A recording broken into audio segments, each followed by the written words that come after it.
Alright guys, the first thing you're going to need to do is to launch Photoshop.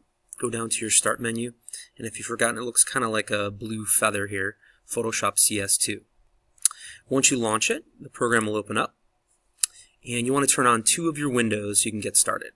Go up to your window menu at the top, and check off Layers. We'll get the Layers option here so we can see what we're working with. And go to History, and that'll give you our history and track all the things that you're doing. By now you want to have selected the image of yourself that you want to use for your project. So go up to File and Open and find where you saved it. It should be on your user drive. Once you open up the image, we're going to first make a new layer. And you can do that by just on the lower part of your layers palette here, right next to the trash can, there's a little new layer button. Click that once. And then we need to unlock your photographs. You can start to get rid of the background. So double click on the lock next to your picture and click OK. And now we're just going to drag that new blank layer in the background to make sure that when we delete, it's going to delete everything away and leave just you to work with. First step to make it easy is use the crop tool. It's the third tool down in your toolbar here up on the left. You're going to draw a selection around yourself. You can adjust it afterwards. Just kind of grab these little square grips and move it in so we get close to your edges. When you get it close, just double click and it'll get rid of all the extra stuff we know we don't need. Finally, we just need to start to use our magic wand to delete the green background. So the magic wand is the second tool down in your toolbar here on the right. You're going to select some of the green. And make sure that we're active on your layer and not the background layer. Click on some of the green and it's going to select as much as possible. And you can use the delete or backspace key to get rid of the green once it's selected. You can do that quickly and get rid of the big chunks. This one has a few extra things because the background was missing here. So we're going to delete away these other chunks that we don't need. And again, I'm just selecting and then hitting backspace or delete. Alright. And then once you're got most everything deleted, we're going to clean it up with the eraser. First, you do need to just click off of the canvas out here in the gray, and that'll deselect anything that's selected. And then you can grab your eraser tool, which is off to the left. And with that, you're going to scrub out or get rid of any leftover pixels of the background.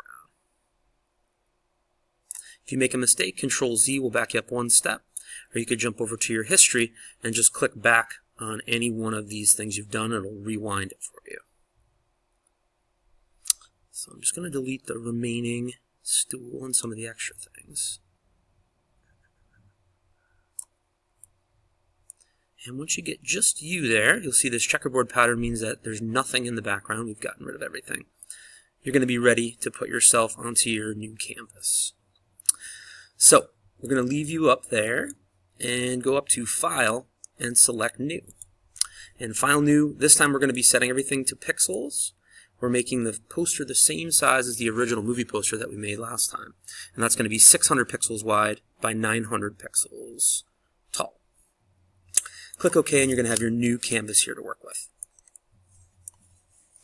Then you're going to want to open your background image that you have saved. That's going to become the background and you're going to put yourself on top. So File and Open. Select the cloud. In this case, I have an image of clouds I'm using in the background. Select Open, and the image is going to open up. Now, it might be much larger than the canvas, and you can change it before you bring it to the canvas just by going up to the top under Image and Image Size, checking to see your dimensions. And right now, we want to change this so that we have a width of 600. And we also want a resolution of 72. And this might make it a little bit small. But when you pull it over onto your canvas, you'll get to see how big it is. In this case, it's much too small. So we can use Control-T to resize it.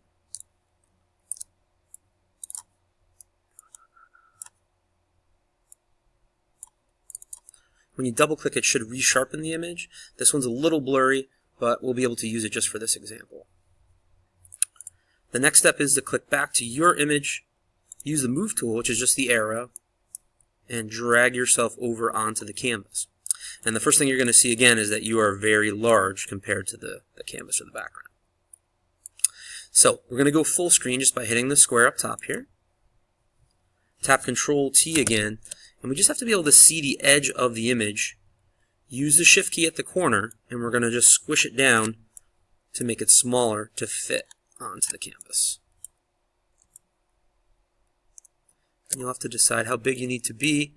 You can rotate yourself if you need to spin around and face a certain angle. Double click when you get to the good size that you want, and that'll lock you in place. The last step is to add a text element to this. So you're going to use your text tool. It's off to the left. Click on the big T. Click on the canvas, and you can type in whatever text aligns with the theme of your poster. So in this case, we're going to do flying. You can change the size of the text just at the top, and if you need to type in a larger number, you can highlight the number where it says the text size and type in any number to try out different sizes for your text. The last step we want you to play around with is to use layer styles, which is going to be over in your layers palette here, to double click to the right of the layer, and it should open up and give you a bunch of options for how to modify the text, to give it a drop shadow and some depth, to give it a glow, and you can click on the words and it'll give you the option for the settings for those particular things.